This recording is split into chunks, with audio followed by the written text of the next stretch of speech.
Amen. Je ne donnerai rien à l'Éternel qui ne me coûte rien. Vous pouvez comprendre depuis hier soir que je suis en train de faire le Sittim Leben, le contexte.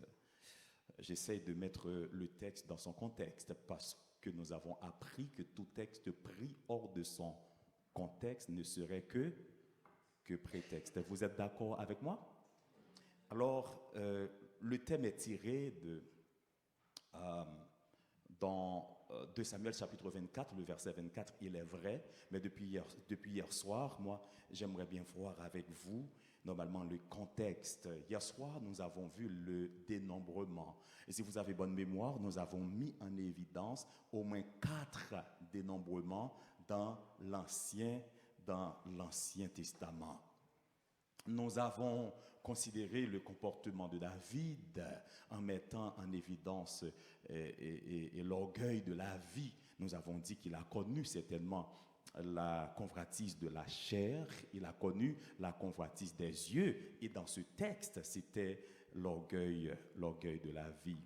Si vous étiez là hier soir, nous avons mis aussi en évidence cette autosuffisance de David dans le texte, parce que sa démarche se basait sur quand même l'autosuffisance. Et Dieu allait donner à David une leçon qu'il allait certainement réciter toute sa vie, j'imagine, toute sa vie. Parce que sa conscience quand même était troublée avec les 70 000 morts. Les 70 000 morts, sa conscience était troublée. Et aujourd'hui, nous allons considérer une question: pourquoi David commettrait-il cette action profane et inutile? Et en considérant cette question, nous allons aussi essayer de voir dans quelle mesure vous et moi pouvons aussi énumérer certaines erreurs, certaines fautes que nous avons commises dans notre marche avec Dieu, durant notre marche avec Dieu. Est-ce que Dieu n'est pas en train de nous dire choisissez, choisissez. Il y a 3 choses devant nous. Il y a 3 choses devant vous. Choisissez un. Ça, c'est important. Chers amis, le désir du roi prévoit, et pendant plus de 9 mois, Joab et les chefs de l'armée s'emploient au dénombrement, et pendant ces 9 mois, la conscience de David, comme je viens de le dire, ne parle pas. Mais dès qu'il a obtenu le fruit de son désir, il lui trouve une saveur amère. Tant de peine dépensée pour un objet si misérable. Et encore, y manquait-il quelque chose, car Lévi et Benjamin n'avaient pas été dénombrés dans 1 Chronique chapitre 21, verset 6e, vous pouvez le lire. Et devant ce résultat incomplet, David devait sentir doublement la folie de sa poursuite. Nous faisons certainement les mêmes expériences que lui. Satan nous leurre par des convoitises. Jamais la possession de leur objet ne peut rassasier, chers amis, le cœur d'un enfant de Dieu, parce qu'il ne peut faire taire sa conscience. L'homme du monde, certainement, n'y trouve pas plus de satisfaction que le chrétien. Mais il se met à la poursuite d'objets nouveaux par lesquels il espère combler le vide qu'il ressent. Il se réveille épouvanté, les mains vides, le cœur vide, image de la misère morale, ayant perdu la communion avec Dieu et la jouissance du ciel et n'ayant pas gagné celle de la terre. Chers amis, la conscience de David le reprend. Et il vient à Dieu plein de repentance. Ah, combien David désirait maintenant effacer ces 9 mois funestes, 9 mois de dénombrement. Il ne le peut, chers amis. Pourquoi? La réponse est simple, parce que le jugement de Dieu est déjà prononcé. Le jugement de Dieu est prononcé. J'ai grandement péché, dit-il, dans ce que j'ai fait.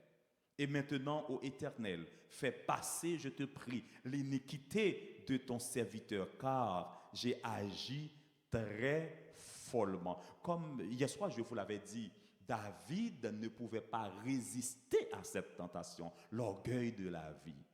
Il ne pouvait pas non plus résister à la convoitise de la chair et des yeux. Il a couché avec Bathsheba. Alors, il est vrai que David était un homme selon le cœur de Dieu, par son humilité, par sa obéissance en quelque sorte. Pas parce que David n'a pas désobéi à la loi de Dieu, pas parce qu'il n'avait pas péché. Quand on dit David était obéissant à la volonté de Dieu, mais son humilité, sa sagesse, et quand Dieu lui parlait par le truchement de ton serviteur, le prophète Nathan et tant d'autres, David avait quand même des oreilles, des conduits auditifs pour écouter la voix de Dieu. Mais David n'était pas un homme parfait. Souvent, nous avons l'heureuse aussi tendance à considérer des hommes de Dieu tels que Abraham, Jacob, David comme des hommes parfaits, peut-être sans péché. Ce n'est pas vrai, ils ont commis des erreurs. Ils ont commis normalement des erreurs et très graves. Mais David avait aussi la crainte de l'Éternel. C'est vrai, il voulait compter, il voulait voir combien de soldats qui étaient avec lui, mais quand il a vu la main de Dieu vraiment sur Israël, quand il a vu périr ses hommes par la peste, David se repent et il a demandé, il a imploré la faveur de Dieu. Chers amis, Dieu a mis devant David 3 choses. La première chose était cette année de famine, n'est-ce pas vrai? La deuxième chose était 3 mois sous la pression de l'ennemi.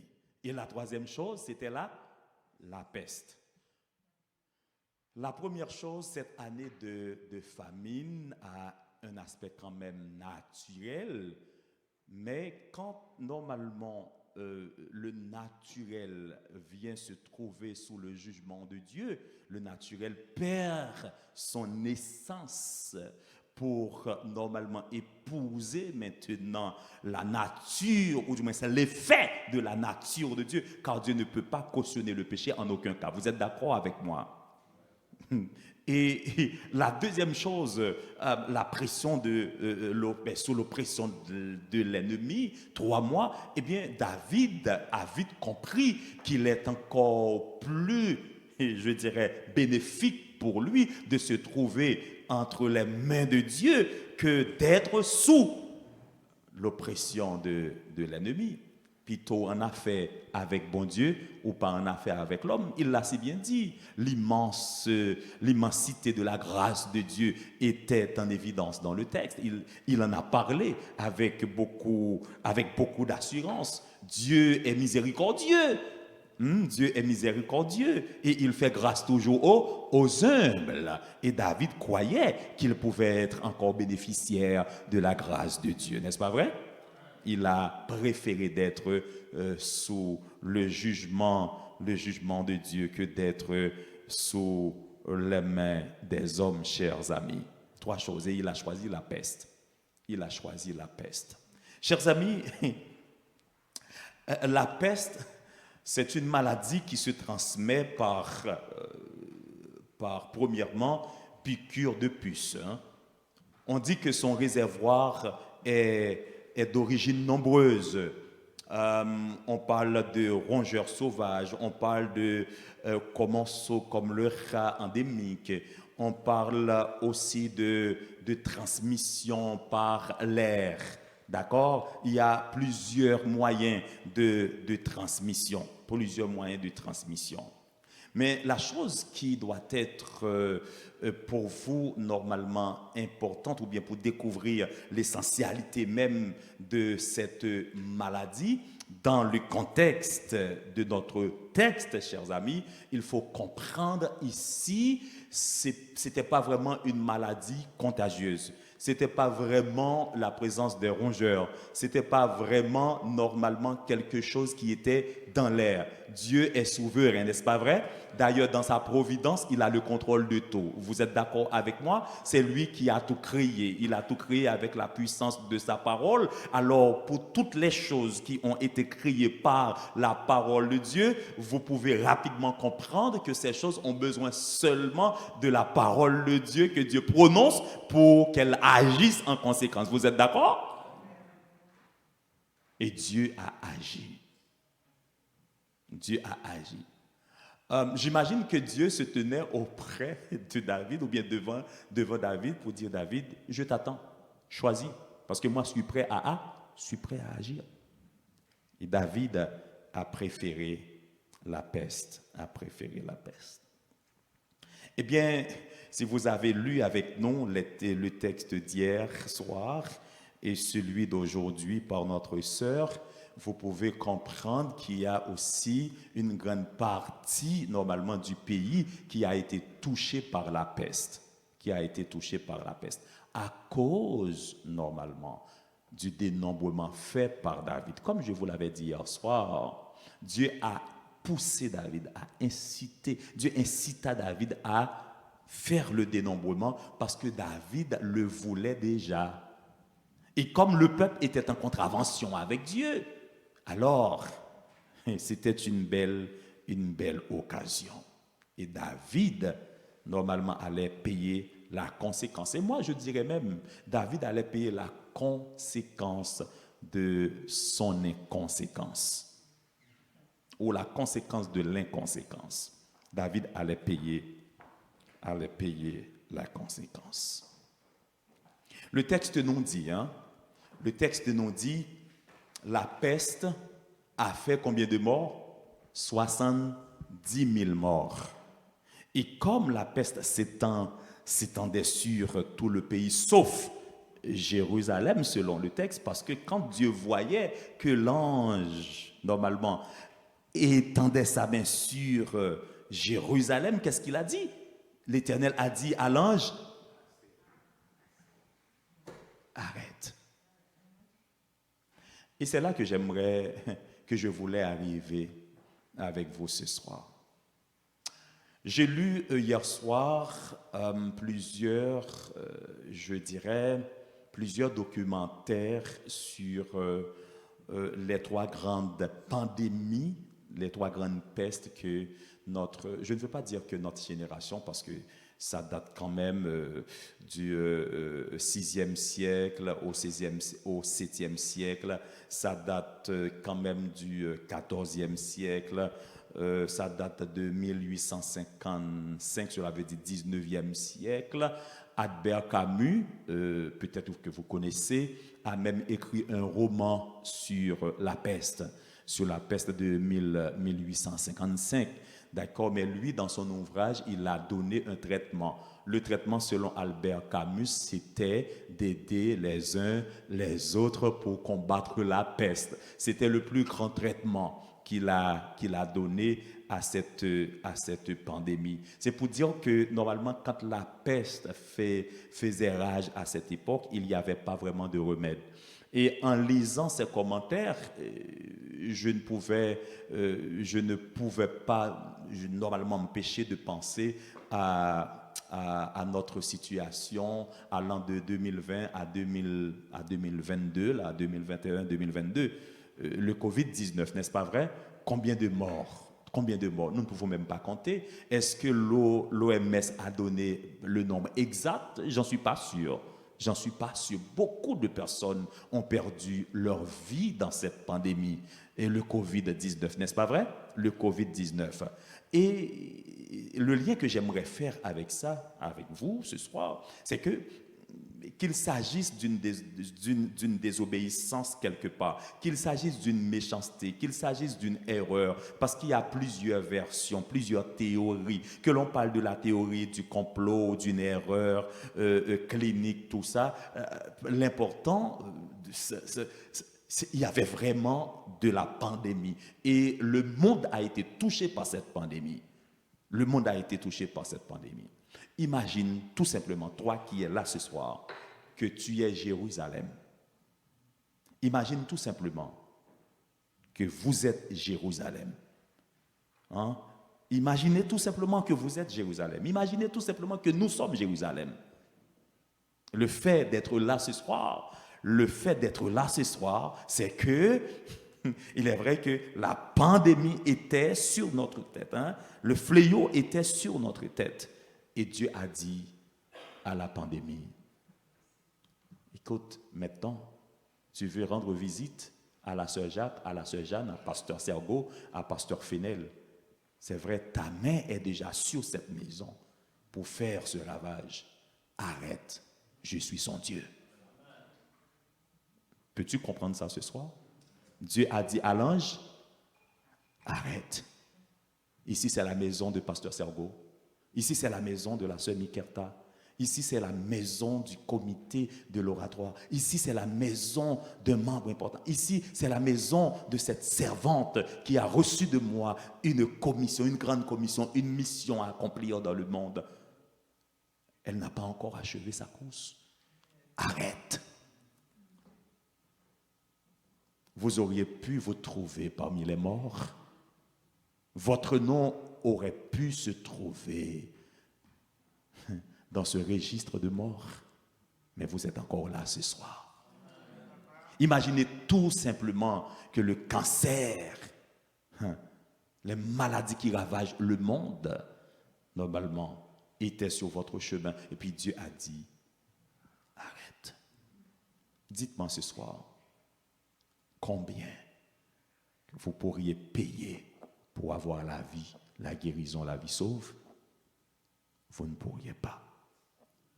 Mais Dieu a tout simplement dit, arrête.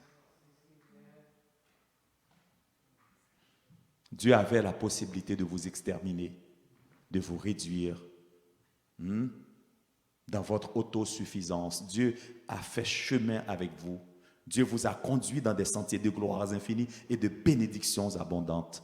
Mais aujourd'hui, le fait d'avoir assez de possibilités, assez de flexibilité économique, vous avez un revenu qui pète le plafond pour vous. Et quand vous parlez à quelqu'un, j'ai fait beaucoup d'efforts dans la vie, je ne suis pas comme vous. Écoutez, moi j'ai connu, j'ai fait ça, j'ai fait mes études. C'est vous qui avez fait tout ça, ce n'est pas Dieu. Aujourd'hui, ce n'est plus Dieu. Vous avez une mémoire courte et vous n'êtes pas différent de David. Dieu a dit arrête parce qu'il a voulu vous sauver. Il a voulu vous sauver. David avait-il besoin de faire ce dénombrement? Non. Mais il a voulu voir combien de soldats qui étaient avec lui. Et il a plongé tout un peuple dans le trouble. Et le peuple Israël a connu pas mal de difficultés, des moments très difficiles. Mais Dieu, dans sa compassion, le texte nous dit, Dieu se repent. Dieu se repent.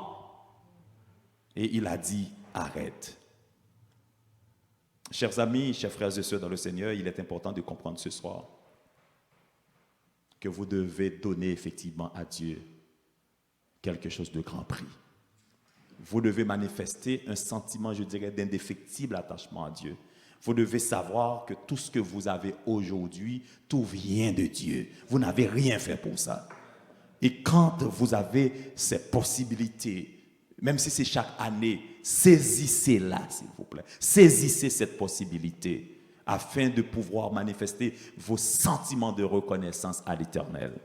Cette année, nous avons choisi au ministère Grâce et Gloire un thème assez intéressant. D'ailleurs, c'est votre pasteur qui l'avait décortiqué pour nous. Une attitude, une gratitude de haute altitude. Une gratitude qui soit à la dimension, d'accord, de notre Dieu, à la dimension de son être. Parce qu'il le mérite, il le mérite bien. N'attendez pas à ce que le comité vous dise il faut faire ça, il faut donner ça, venez, c'est notre action de grâce, venez, venez, venez, venez, faire ceci, faire cela. Mais prenez le temps de repasser dans votre mémoire tout ce que Dieu a fait pour vous. C'est Jérémie qui a dit, hein, quand je pense à ma misère, quand je pense à l'absinthe, quand je pense à ma situation difficile, quand je pense à ces moments difficiles, il y a une chose que je veux repasser. C'est que les bontés de l'Éternel ne sont pas épuisées. Ses compassions ne sont pas à leur terme. Elles se renouvellent chaque matin. Et il a commandé normalement à son âme de bénir le nom de Dieu. David, dans le psaume 103, a commandé à son âme de bénir le nom de Dieu pour tout ce que Dieu a fait pour lui. Il se rappelle de beaucoup de choses. Et en se rappelant de toutes ces choses que Dieu a faites, David a commandé à son âme de bénir le nom de Dieu. Et c'est David, dans ce texte, qui veut, pour une énième fois, chers amis, honorer le Seigneur dans une dimension exceptionnelle. Il a dit, je ne donnerai rien à l'Éternel qui ne me coûte rien.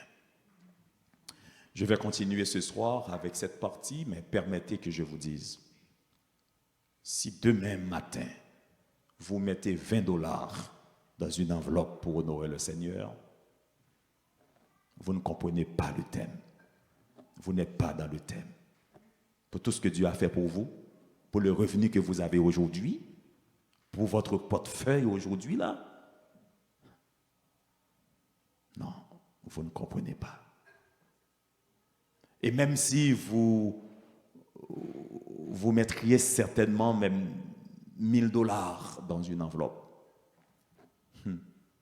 Et pour certains d'entre vous, même $2000 ne suffiront pas.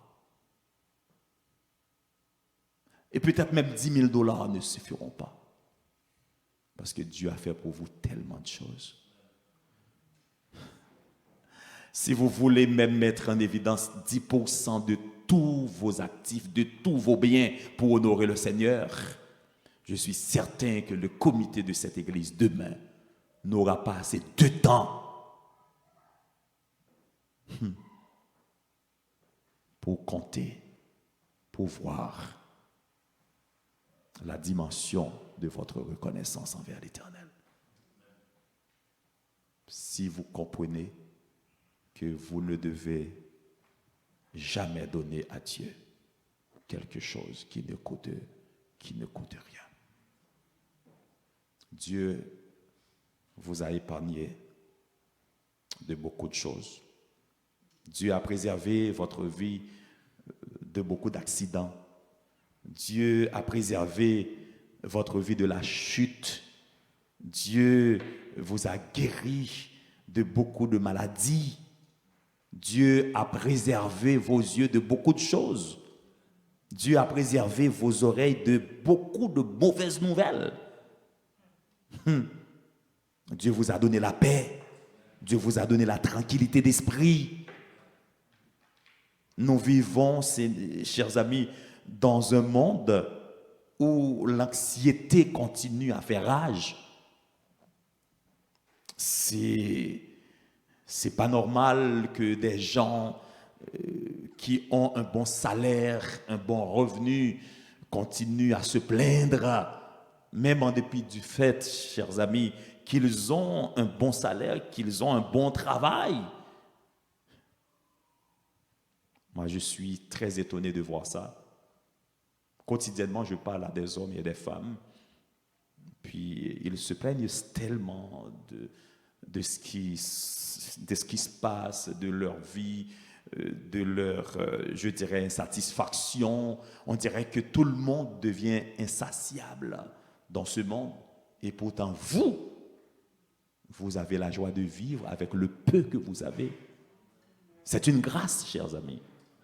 Le fait de pouvoir se contenter avec ce qu'on a, c'est une grâce. Ici, vous pouvez encore compter les bienfaits de Dieu. En les comptant, mettez vraiment quelque chose de valeur à côté pour ce Dieu. Amen. Mettez quelque chose de valeur à côté pour notre Dieu. Bien préparez votre offrande d'action de grâce. Bien planifiez votre offrande d'action de grâce. N'attendez pas le dernier moment quand on va passer la corbeille, le plateau, et c'est à ce moment que vous allez chercher. Non, parce que vous avez préparé d'avance votre offrande, parce que vous ne voulez rien donner à Dieu, quelque chose qui ne coûte rien. C'était déjà préparé parce que vous comprenez le thème de cette année.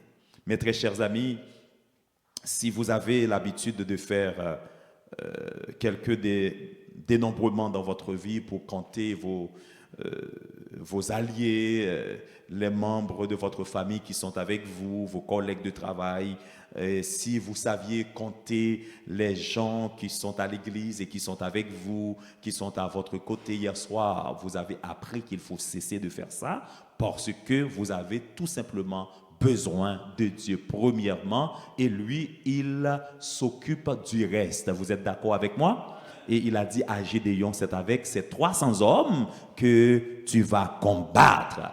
Et ces 300 hommes, chers amis, étaient devant 15 000 Madianites et ils avaient la victoire. Parce qu'ils avaient la plénitude de la présence du Père, ils avaient la plénitude de la présence du Fils, ils avaient la plénitude de la présence du Saint-Esprit. Si vous avez la Trinité avec vous, vous n'avez rien à craindre parce que vous avez déjà la victoire. Vous êtes d'accord?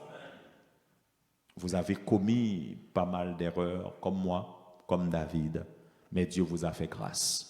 En pensant à toutes ces erreurs que vous avez commises, toutes ces fautes que vous avez commises, toutes ces choses qui ont tergiversé votre face de la face de Dieu, de la volonté de Dieu, Dieu vous a fait grâce. Vous êtes encore là ce soir, c'est parce que le Seigneur se repentait, n'est-ce pas vrai, de sa décision.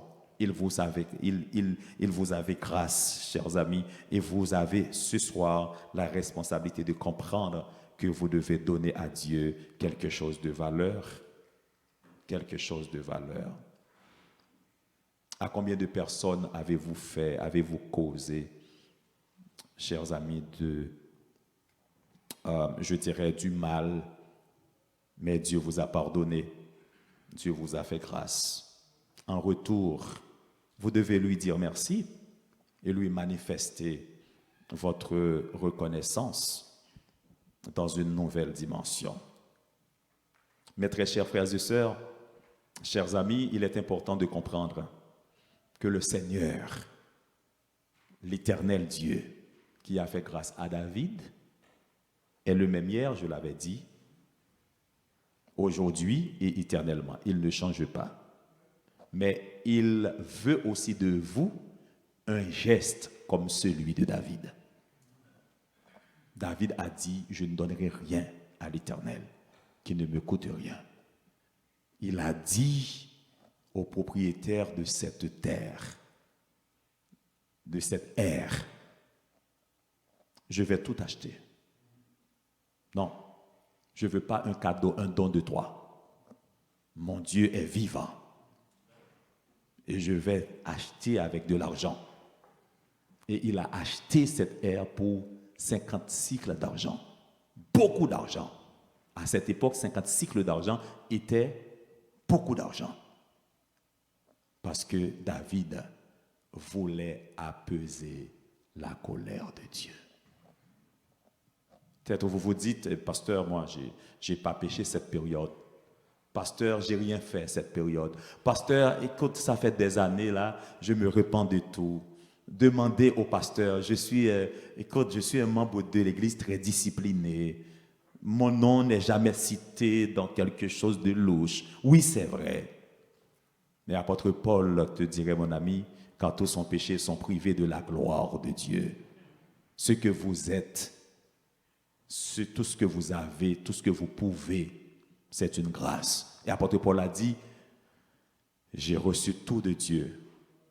Et tout ce que je suis, c'est par grâce. Alors, le châtiment de Dieu était sur notre tête. Et pour apaiser la colère de Dieu, David a posé un geste. Et on vous demande encore ce soir de poser au moins un geste qui serait à la hauteur ou à la dimension de la personne de Dieu. Que le Seigneur vous aide à comprendre que ce texte a une portée premièrement théologique, qui met en évidence la sainteté de Dieu, qui met en évidence la personne de Dieu comme créateur, comme le Dieu tout-puissant qui est au-dessus de tout, comme le Dieu aussi providentiel qui fait provision, d'accord, qui fait provision. Même si dans sa justice, même quand dans sa justice, il met devant nous son jugement pour prouver qu'il ne cautionne pas nos désobéissances et nos péchés, mais par la même occasion, il fait aussi provision pour nous faire grâce, pour nous pardonner de toutes nos fautes. Il faut comprendre cette dimension dans ce texte. Une autre dimension qu'il faut comprendre dans ce texte, Dieu veut que nous ayons non seulement une très bonne relation avec lui comme son créateur, mais Dieu veut aussi que nous puissions comprendre cette dimension de sa personne. Dans sa relation avec nous, il ne veut pas que nous franchissions la ligne, d'accord, qu'il a tracée comme limite devant nous, parce que nous avons notre limite. Dieu veut que nous dépendions toujours de lui et que nous mettions de côté notre autosuffisance. Êtes-vous d'accord avec ça? C'est-à-dire, il faut toujours prendre le temps de comprendre, même si vous êtes en train de prendre des promotions, même si vous êtes en train de gravir, je dirais, des échelons, vous êtes en train de prendre, je dirais, un élan intéressant dans la vie à tous égards, il faut comprendre que c'est Dieu qui vous a fait grâce et en retour, vous lui devez l'honneur, la magnificence, la gloire au siècle des siècles. Êtes-vous d'accord? Dieu attend ça de nous. Troisièmement, il faut comprendre que quand Dieu dit quelque chose, la chose arrivera tôt ou tard. Car ce que sa bouche a dit, sa main l'accomplira. Et c'est dans tous les domaines. Si vous acceptez que les promesses de Dieu ne failliront jamais, qu'elles sont certaines, vous devez aussi croire que quand Dieu prononce son jugement, nous ne pouvons rien faire pour l'éviter. Car son jugement aussi est inévitable. Nous devons comprendre cette dimension dans ce texte. Et enfin, dans l'espoir de vous retrouver demain matin pour continuer avec le texte dans une autre dimension, dans la dimension d'action de grâce demain, enfin, il faut comprendre que quand vous avez affaire avec Dieu, ce n'est pas fini. Dieu a une provision spéciale pour vous. Il n'est pas comme moi. Il n'est pas comme Jacques. Il n'est pas comme Pierre ni Jeanne. Si vous vous repentez de vos péchés, si vous faites un geste d'obéissance, si vous comprenez votre faiblesse, si vous comprenez votre incapacité, si vous vous mettez devant votre incapacité, et si vous avez une conscience renouvelée, une intelligence renouvelée, et si vous pouvez avoir cette compréhension, normalement, de ces facultés que Dieu a mises en vous et que c'est Dieu aussi qui en a le contrôle, vous comprendrez que le Seigneur peut vous faire grâce, normalement, et que le Seigneur va vous accorder sa grâce et en retour, vous devez lui manifester une gratitude qui sera à la hauteur de sa personne. Je vous attends demain pour donner ensemble à Dieu quelque chose de valeur.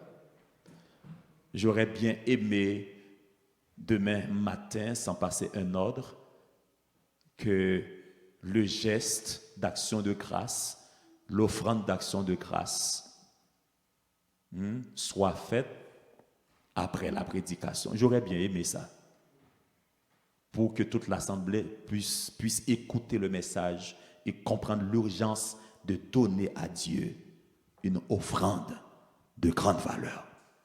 Dieu a tellement fait des choses pour vous, vous ne pouvez pas vous permettre de donner à Dieu quelque chose qui ne coûte rien. Amen. Que le Seigneur vous bénisse, que le Seigneur vous encourage, que le Seigneur vous fasse repenser votre offrande et que l'enveloppe qui a été déjà cachetée avec $20 soit déchirée pour en avoir une autre afin d'offrir à l'Éternel une offrande de grande valeur. Que le Seigneur vous bénisse.